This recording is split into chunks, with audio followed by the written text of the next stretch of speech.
Vamos a los hechos, precisamente. Hoy por hoy, las exportaciones de mina en Panamá representan poco más o menos unos 2.8 mil millones de dólares. Genera poco más o menos unos 40 mil empleos directos, representa un 2.5 de la fuerza laboral, genera casi 7 mil empleos directos, 300 millones en salarios. Se había previsto que las operaciones de la mina generarían aproximadamente unos 400 millones de dólares para el fisco de carácter anual y que genera un impacto multiplicador de aproximadamente 1.000 millones de dólares en lo que se podría definir como compras locales y efecto multiplicador. Eso es un hecho. Que la mina haya operado o no de forma constitucional, en forma que no es alineada a la realidad, texto legal como debió hacer, yo no voy a entrar en esa discusión porque abogado, ¿no? Lo cierto del caso es que... Vamos a comenzar con Mirador Económico, con Horacio Estriví, economista, nuestro economista de cabecera, una de las principales mentes de la economía y las finanzas de este país, y le doy la bienvenida a su espacio Mirador Económico. ¿Cómo estás, Horacio? Bienvenido, buen día.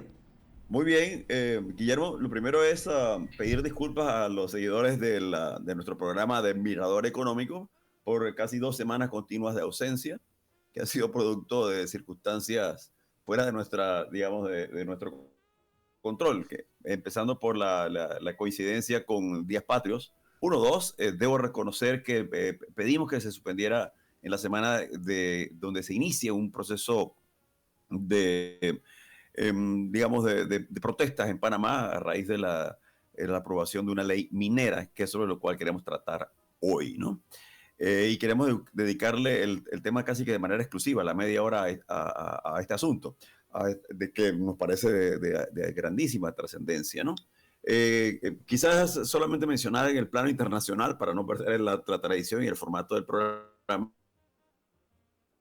que las noticias de esta semana de gran relevancia han sido la inminente caída, disminución de la inflación en Estados Unidos a 3.2%, que es un gran avance, un gran logro, tomando en cuenta que la inflación en Estados Unidos llegó en un momento inclusive a ser del orden de 7,5%. Hoy por hoy se ubica más o menos en 3.2%, que ya está muy, muy cercano a la meta tradicional y al nivel de inflación pre-COVID, que es de aproximadamente 2% en Estados Unidos. Resumo diciendo simplemente que esto es un gran logro, un gran avance, que augura lo que se define en economía como un aterrizaje suave de la economía norteamericana, y esto ha provocado naturalmente una situación muy favorable en los mercados y un alza en las tasas,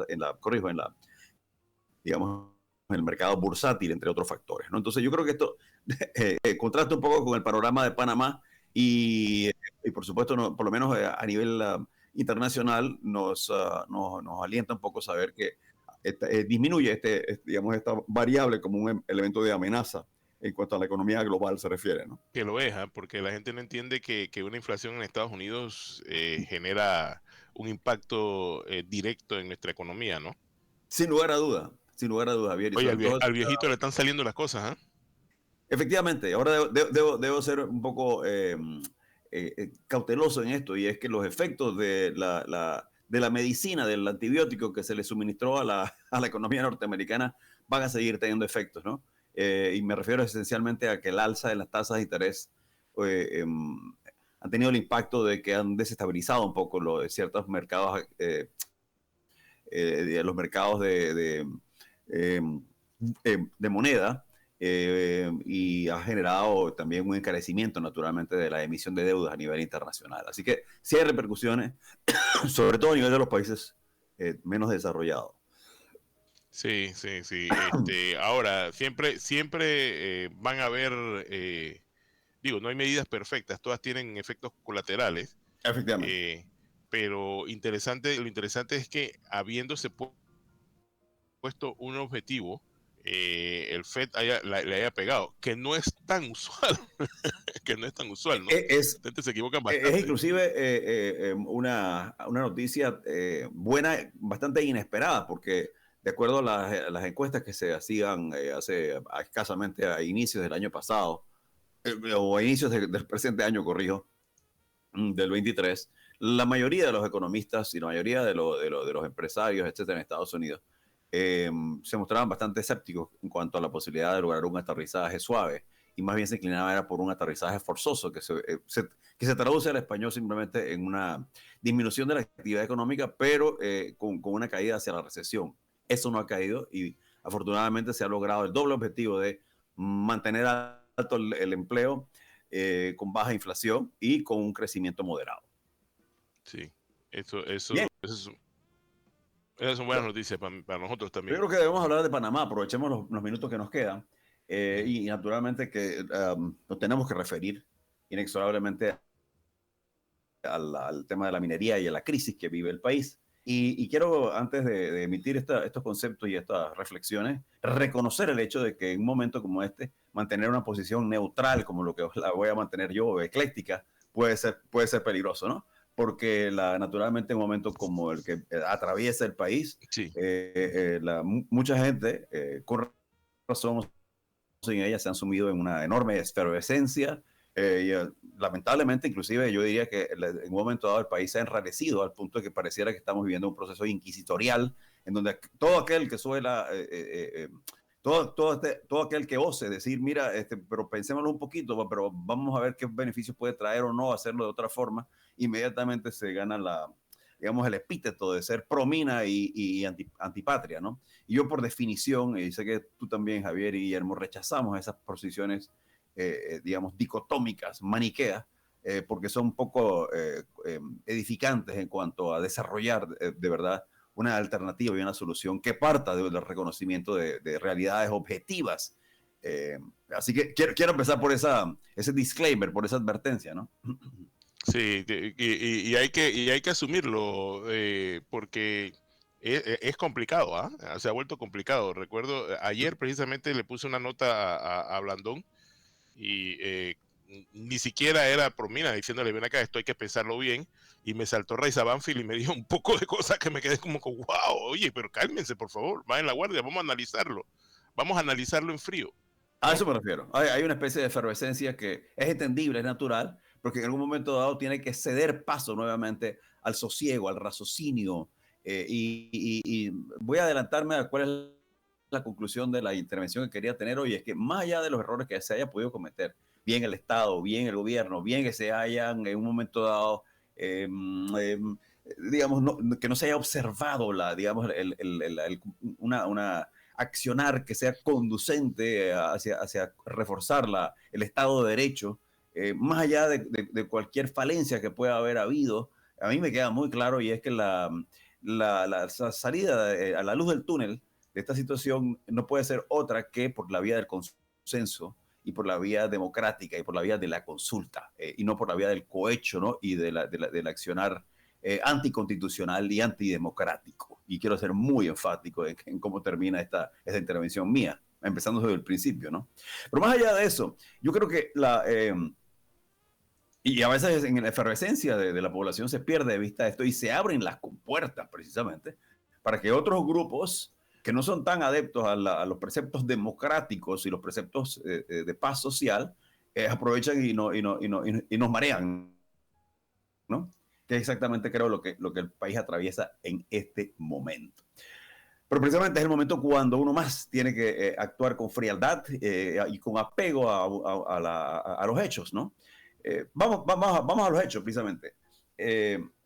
Hoy por hoy, las exportaciones de mina en Panamá representan poco más o menos unos 2.8 mil millones de dólares. Genera poco más o menos unos 40.000 empleos directos, lo que representa un 2.5 de la fuerza laboral. Genera casi 7.000 empleos directos, 300 millones en salarios. Se había previsto que las operaciones de la mina generarían aproximadamente unos 400 millones de dólares para el fisco con carácter anual y que genera un impacto multiplicador de aproximadamente 1.000 millones de dólares en lo que se podría definir como compras locales y efecto multiplicador. Eso es un hecho. Que la mina haya operado o no de forma constitucional, en forma que no es alineada a la realidad, digamos, al contexto legal como debió hacer. Yo no voy a entrar en esa discusión porque abogado, ¿no? Lo cierto del caso es que esto es lo que hoy por hoy representa la mina en términos económicos. Es cierto también que representa una serie de costos de carácter ambiental, eso es indudable, ¿no? Y más adelante podremos abordar un poco cuál es el que un economista tradicional como su servidor utilizaría frente a lo que estaba aconteciendo, pero básicamente tiene que ver con un análisis marginal. Si más indistintamente a que la mina genera, cualquier actividad económica genera costos ambientales. Y la pregunta es si ya se han incurrido en buena parte de esos costos ambientales y si del punto de vista de análisis marginal de cada unidad producida de mineral se achica a partir de ahora o no ese costo por unidad producida. Esa es la pregunta que tendríamos que hacernos, ¿no? Porque pareciera que la mayoría de las personas con razón o sea, dice, mira, la minería genera costos, punto.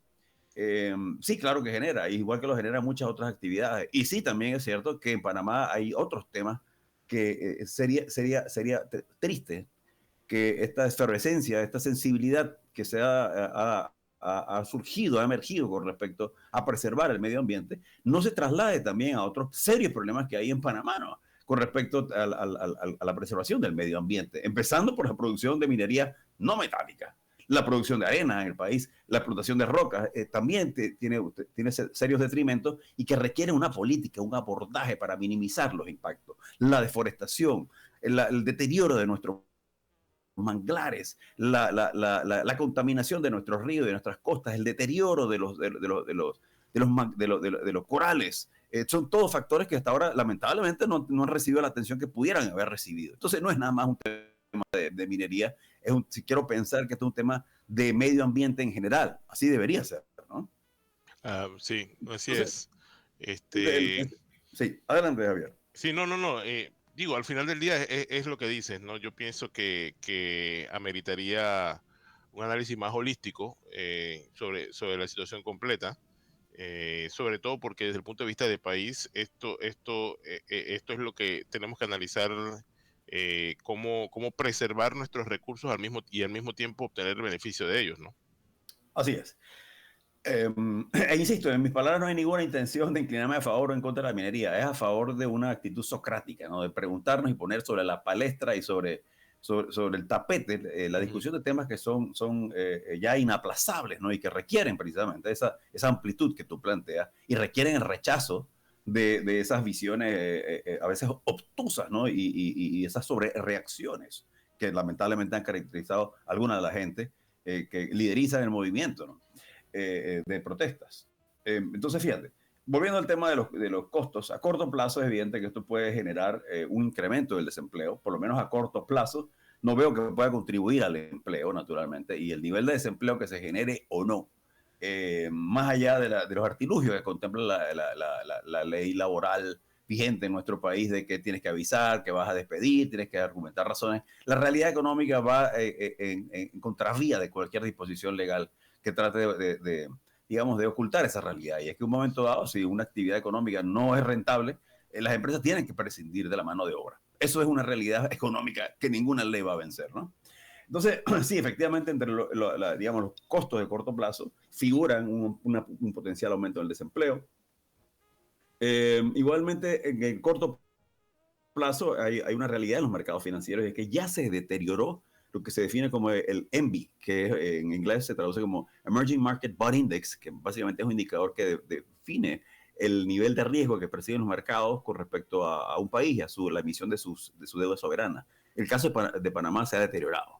Se ha deteriorado en cuestión de días, ¿no? Y no es irreparable, pero sí hay un marcado descenso, o ascenso más bien en la puntuación de Panamá, que marca digamos, la diferencia que hay entre una inversión segura y una que no lo es. El comportamiento del ENVI en caso de Panamá marca que ha aumentado una percepción naturalmente, de riesgo Seguridad. panameña. Esto naturalmente va desde ya a aumentar los costos de financiamiento, ¿no? En el corto plazo, uno de los grupos que más sufre, y esta afirmación contrasta con la afirmación que han venido haciendo los grupos que mantienen cerradas las calles, cuando CONEPA ha asumido la posición de que el país tiene que volver a la normalidad, más allá de que defienda el interés de sus agremiados o no, creo que también está implícito en una defensa del derecho que tienen las empresas pequeñas, las medianas y los cientos de miles de informales que hay en Panamá, esos son los que más impacto sufren como consecuencia del cierre de las calles. Igual que ocurrió precisamente durante el COVID. Este es el grupo de personas que simple y llanamente, si no facturan ese día, simple y llanamente tienen problemas para pagar la factura de comida. Eso es la realidad. Por otro lado, los costos económicos de esta situación de cierre de calles, etcétera, que se ha prolongado, a mi juicio, de forma totalmente inexplicable, sobre todo después que es claro que una parte mayoritaria de la gente que salió a protestar, hoy por hoy han recapacitado y han dicho, mira, es mejor esperar la decisión que adopte en un momento dado la Corte Suprema de Justicia. Es decir, la gran mayoría de la gente que se volcó a la calle, ¿no?, en una pelea que podríamos incluso decir justificable, de que sentían que era necesario pelear por una causa, hoy por hoy se han replegado en las calles y han dicho, mira, esperemos el fallo de la Corte como debe ser en una democracia, ¿no? Y lamentablemente hay grupos que no han aceptado esta tesis y han hablado y se autoproclaman que ellos hablan en nombre del resto de la gente, del pueblo, ¿no? Que es un concepto que yo en lo personal rechazo por su simpleza. ¿Qué es pueblo? ¿Quién es pueblo hoy por hoy? ¿Y quién le da a quién la facultad para autoproclamarse como el representante del pueblo? Hasta donde yo recordaba, ¿no? La vía siempre que ha sido democrática. Eso es lo que define quién representa al pueblo, ¿no? No quién cierra más calles.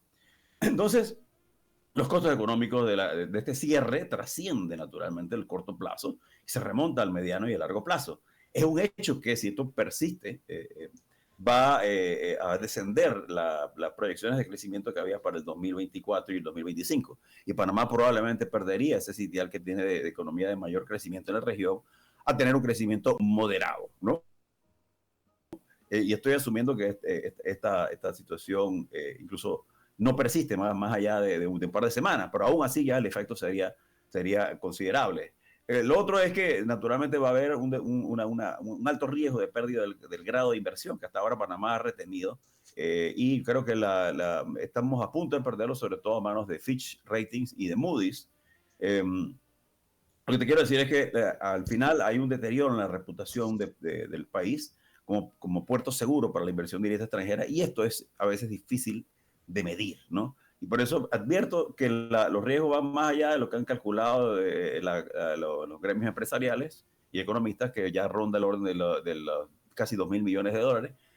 El impacto que esto puede tener en la economía va mucho más allá de esta medición de corto plazo. Y por último, yo creo que hay un factor que no tiene nada que ver con economía, tiene que ver en nuestra calidad de panameños y miembros de una sociedad, y es el desasosiego, la incertidumbre, la ansiedad, que se traduce en un costo enorme para la sociedad, sobre todo de aquellos padres que no han podido mandar a sus niños a la escuela, de aquellos pacientes que literalmente mueren como consecuencia de que requerían una intervención o cuya salud se deteriora. Todos estos son efectos que no podemos dejar de tomar en cuenta como resultado de que lamentablemente hemos llegado a esta situación. Indistintamente a quién compete la responsabilidad, yo creo que habría que reconocer que esta era una situación en Panamá que se venía acumulando como consecuencia de varios factores, ¿no? Pero entre ellos el hecho de que efectivamente ha habido pocos avances en cuanto a la separación de los poderes, mayor rendición de cuentas, en cuanto al funcionamiento de la justicia, en cuanto a la representatividad política. Son todos factores que hemos venido mencionando que en un momento dado podían generar y han generado efectivamente una crisis. Sí, yo creo que vale la pena en este momento volver a hacer una pausa y reiterar que simplemente la idea del programa de hoy es hacer un análisis en frío de costos versus beneficios de lo que está pasando. Yo sé que por desgracia en un ambiente tan polarizado suena como que otra vez esta gente hay un grupo de gente haciendo argumentación a favor o en contra, pero no es así. Lo que escucho de lo que tú estás diciendo es simplemente estás enumerando los impactos y los beneficios probables o percibidos de lo que está pasando, ¿verdad? Efectivamente, de eso se trata, Javier, ir un poquito más allá de las consignas y los letreros que han caracterizado los movimientos. Yo creo que son movimientos legítimos, que son movimientos que en gran parte responden a un clamor legítimo de la población y que no se deben traducir en un deterioro necesariamente de la democracia, como sí es el caso de algunos grupos que persisten en cuanto a su postura de cierre de calles y están literalmente estrangulando a la gran mayoría de la población, ¿no? Ahora bien, más allá de eso, lo cierto es que yo quiero hacer unas reflexiones con respecto a algunos de los, digamos, de las ideas que han surgido durante las protestas, ¿no? Y tiene que ver, por ejemplo, en el caso de que de repente surge en Panamá un enfoque de que estamos obligados a buscar alternativas a la minería, que no nos gusta la minería porque es dañina al medio ambiente, porque deteriora el bosque, porque deteriora los ríos, porque deteriora la fauna animal y vegetal. Coincido, naturalmente es uno de los impactos colaterales de la minería. Más allá de que puedan atenuarse o no estos impactos y puedan mitigarse, el hecho es que sí hay un daño económico, no hay un costo al medio ambiente. Y eso naturalmente nos motiva, nos forza, como para mí, a decir, ¿por qué no buscamos alternativas? ¿No? Lo que yo quiero destacar es lo siguiente, el posible cierre o no de la mina por sí mismo no es lo que va a crear esas alternativas, ¿no? Yo tendría que preguntarme dialécticamente, ¿por qué no lo habíamos pensado antes? ¿Por qué no habíamos pensado en la posibilidad de desarrollar todas estas ideas de desarrollar el turismo, la agroreforestación, etcétera? ¿Qué impide que Panamá pudiera haber hecho eso, no? Y la otra pregunta es que si el cierre de las minas automáticamente nos va a impulsar en ese sendero, y la respuesta claramente es no. Por ende, el rechazo o no a la mina es apenas un capítulo, ¿no? de esta historia que estamos registrando los panameños, y el otro capítulo tiene que ser necesariamente sentarnos a pensar cómo vamos finalmente a desarrollar la economía y cómo vamos a desarrollar actividades tradicionales a las que ya tenemos, que incluyen alternativas al sector bancario, alternativas al sector logístico, alternativas al paso de barco, alternativas a los servicios legales. ¿Cómo hacerlo y por qué no lo hemos hecho antes? ¿Por qué llegar a este momento, ¿no? Para poder entonces reconocer el hecho de que Panamá requiere un avance, requiere un proceso de cambio profundo en su estructura económica, que es lo que hemos venido sosteniendo muchos economistas, no por 20 años, por 30, 40 años en este país. Entonces, ¿a la qué voy? Yo creo que dentro de todo, y como dicen los americanos, hay un dicho americano que dice, a crisis is a terrible thing to waste. Una crisis es algo terrible, perder la oportunidad de aprovechar una crisis, ¿no? Si algo debe llevarnos esta situación, no es nada más a discutir la minería sí, minería no. Es también a discutir qué clase de país requerimos en la materia económica y en materia institucional. Eso es una discusión, un debate que hace tiempo está pendiente y que lamentablemente los panameños hemos rehusado a tener y lamentablemente muchas administraciones han optado por una vía de mantener su zona de área de confort y evitar cualquier tipo de reformas económicas que pueda generarle en un momento dado una acumulación social como la que hemos tenido hoy. Sí, y eso yo pienso que es una conversación relevante porque hay he visto mucha conversación con respecto a alternativas, ¿no? Pero ninguna de ellas está acompañada por un plan realista de cómo hacerla funcionar. Y eso es preocupante. A lo que me refiero es que me dicen a mí, hey, no, lo que pasa es que el turismo, y tienen razón, el turismo tiene un tremendo potencial, solamente que no es instantáneo y no es solamente decir, vamos, turismo y ya. Eso tiene que estar acompañado de un plan y de una idea, ¿verdad? No, y ojo, Javier, que también el turismo también tiene efectos colaterales en el medio ambiente. Por favor, no nos llamemos engaño, ¿no? Eso es una realidad. Entonces, por eso, si vas a... no puedes plantear en abstracto, ¿no? Ideas, como dices tú, si no lo ves dentro del marco de un plan económico, ¿no? Y en ese sentido, si tú vas a impulsar otras actividades, asegúrate de que realmente en el fondo también van a ser amigables al ambiente. Y donde cabe ese razonamiento, cabe a cualquier otra actividad, ¿no? Y eso también, inclusive, para la actividad minera, hoy por hoy. Alguien podría en un momento dado decir, no, bueno, la actividad minera genera un enorme costo ambiental y lo genera, pero hay otras actividades que también generan ese mismo costo. Uno, dos, hay formas de mitigar esto. Yo no estoy diciendo que en un momento dado ahora que continúe la minería o no. Estoy planteando que, por favor, discutamos estos temas. Y esos temas no se pueden discutir en la calle con cartelas y con panfletos y con consignas. Y mucho menos se puede debatir estos temas con las calles cerradas, ¿no? Pero en un momento dado tenemos que llegar a esa sana discusión, fría, objetiva, ¿no? Y es por eso que inclusive yo en lo personal he tenido algunas diferencias con amigos que considero grandes líderes, que lamentablemente en un principio han asumido esas posturas y uno lo puede entender al socaire de la efervescencia que el país vive, pero en un momento dado hay que rescatar nuevamente la reflexión fría y serena de qué es realmente, cuáles son las alternativas que enfrentamos los panameños, y eso incluye la necesidad de trascender el problema de la minería, trascender el tema ambiental y abordar un tema mucho más profundo como lo es el reforzamiento de nuestra institucionalidad y de nuestra democracia. ¿Cómo lograrlo, no? ¿Cómo lograr esa transformación sin el cierre de calles, no? Como lo hemos planteado siempre, las sociedades, las grandes sociedades desarrolladas no es que están libres de crisis, Javier y Guillermo, sino que saben cómo abordarla y tienen la institucionalidad que se requiere como válvula de escape para poder manejar esta efervescencia sin incurrir en enormes perjuicios como el cierre de calles, la pérdida de vida humana, la pérdida de horas de trabajo, la pérdida de horas de estudio por parte de los estudiantes. De eso se trata, y creo que hacia eso es lo que clama la mayoría de la gente pensante en este país. Una sociedad democrática donde se puedan adoptar medidas por consenso y al menor costo posible. Sí, termina siendo un objetivo más completo, más holístico que los objetivos a corto plazo que se nos plantean, ¿no? Totalmente. Y por eso la pregunta que yo hago es, ¿hay vida después de la mina en Panamá? Depende. Depende de cómo manejemos esta crisis. Depende de cómo querramos manejar nuestras alternativas, ¿no?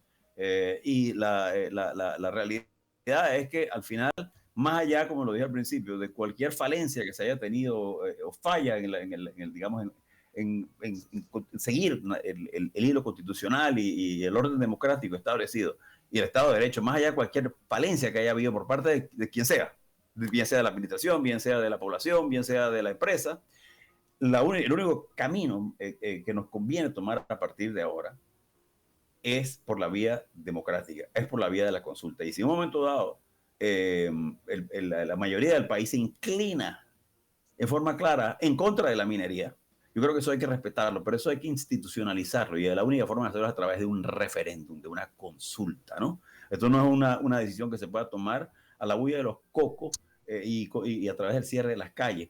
Lo que te quiero decir es que la única garantía para estabilidad en el país y lograr objetivos como crecer económicamente, disminuyendo la contaminación ambiental, etcétera, no es tomando decisiones apresuradas, no es tomando decisiones radicales, sino a través de un proceso continuo, evolutivo, de consenso y de consulta y de discusión y debate. Y eso es lo que creo que se ha sacrificado más que nada en este país en este momento. Guillermo, ¿tienes algún comentario? No, agradecerte mucho porque ha quedado redondo el comentario de hoy, Horacio. Mejor se daña, si lo hubiéramos planeado y lo hubiéramos puesto en un guión, se daña. Así que, nada, lo dejamos hasta aquí por hoy.